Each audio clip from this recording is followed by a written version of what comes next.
விஜய் பெரும்பான்மையாக பிரிக்கிறது அப்படின்றது கொங்கு மண்டலத்தில் பிரிக்கிறாரு. கொங்கு மண்டலத்தில் அவர் பிரிக்கிறது மூலமாக அங்கே திமுகவுக்கு சாதகம் ஏற்படலாம். அதே மாதிரி வட மாவட்டங்களை அவர் பிரிக்கிறது மூலமாக அங்கே அதிமுக இருக்குது, திமுகவுக்கு சாதகம் ஏற்படலாம்.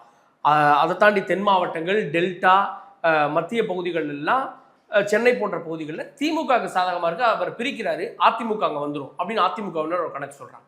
சென்னையில் குறித்து வச்சுடுங்க, பாஜக அதிமுக பிரிஞ்சு சேர்ந்ததில் அவங்க கெமிஸ்ட்ரி ஒர்க் அவுட் ஆகலை. ஸோ சென்னையில் அவங்க தாக்கு பிடிக்கிறதே அபூர்வம். சென்னையில் தாவேகாவுக்கும் திமுகவுக்கும் ஃபைட்டுங்கிற லெவல் இருக்குது. ஒரு சில அதிமுக காரங்களே திமுகவுக்கு ஓட்டு அளிக்கலாம் விஜய்க்கு எதிராக.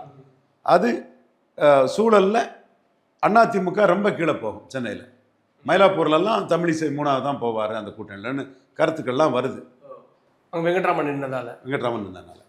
அப்படி பார்த்தோன்னா கொங்கு மண்டலத்தில் எப்படி இருக்கும்னு நினைக்கிறீங்க? கொங்கு மண்டலத்திலையும் எம்ஜிஆர் ஓட்டு, ஜெயலலிதா ஓட்டு, பொலிட்டிக்கல் ஸ்டேக்ஸ் இல்லாத சிறிய எண்ணிக்கை ரெட்டலைக்கு வாக்களிக்கூடிய வாக்கு, இதைத்தான் அவர் அதிகமாக எடுப்பார்.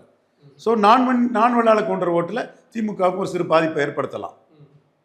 திமுக அதான் 8 விழுக்காடு கொடுக்குறானே, 50லேருந்து 8 விழுக்காடு வாக்கு திமுகலேருந்து எடுக்கலான்னு கொடுக்குறானே. அதில் நான் வெள்ளாள கவுண்டர் ஓட்டு இருக்கலாம், கொஞ்சம் கிறிஸ்டின்ஸ் ஓட்டு இருக்கலாம். பட் ஒரு ஓட்டு அவர் திமுகட்டிருந்து பாதிச்சாருன்னா 2 ஓட்டு அதிமுக இந்தியாவிலேருந்து பாதிக்கிறார். ஸோ இப்போ ஒரு 24 விழுக்காடு வாக்கு எடுக்கிறாருன்னா 8 விழுக்காடு திராவிட முன்னேற்ற கழக அணியிலிருந்தே எடுத்துறாரு. ஓகே, அப்படி வந்தால் கூட நீங்கள் சொல்கிற கணக்குப்படி இங்கே 2 பாதிப்பு, அங்கே 1 பாதிப்புனா இது நம்பராக கணக்கு பண்ணால் தொங்கு மாதிரி வருது. நீங்கள் சொல்கிறது ஸ்வீப் அப்படின்றீங்க. ஸ்வீப்கான பாசிபிள்? ஸ்வீப் தான் பாசிபிள்.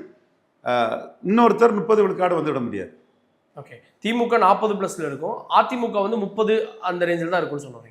அதிமுகவோ விஜயோ 30 தாண்டி வந்துட முடியாது. இப்போ எல்லாருமே பெரும்பாலும் அந்த அந்தஸ்தை ஐயா எடப்பாடி பழனிசாமி கொடுக்குறாரு. நான் தவறுன்னு சொல்ல மாட்டேன்.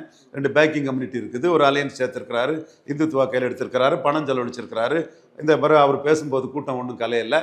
ஸோ அவர் என்டிஏ ஓட்டில் விஜய் எடுக்கிறது போக, அதிமுக ஓட்டில் விஜய் எடுக்கிற போக அவரால் 30 விழுக்காடு நெருங்க முடியும்னு ஒரு கான்செப்ட் போகுது. நான் மறுக்க வரல. அந்த 30 இவர் எடுக்கும்போது 42 புள்ளியில் ஸ்டாலின் எடுக்கும்போது ரெட்டை இலக்க வித்தியாசங்கும் போது ஸ்டாலின் 150க்கு மேலே ஈஸியாக போயிடுவார்.